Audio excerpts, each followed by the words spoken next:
আসসালামু আলাইকুম রহমতুল্লাহ।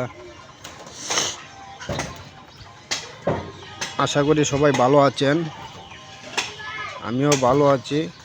কিন্তু আগামীকালকে ছাদ ঢালাই হবে, ছাদেরও একটি ভিডিও দেব।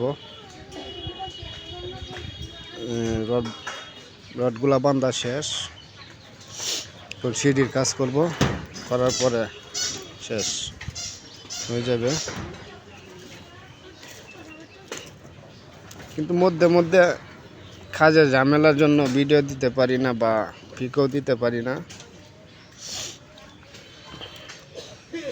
আশা করি এখন প্রতিদিন পাবেন।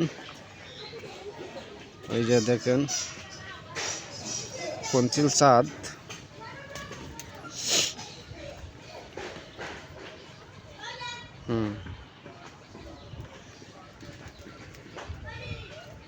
দেখেন। ভালো হলে কমেন্টে জানিয়ে দিবেন।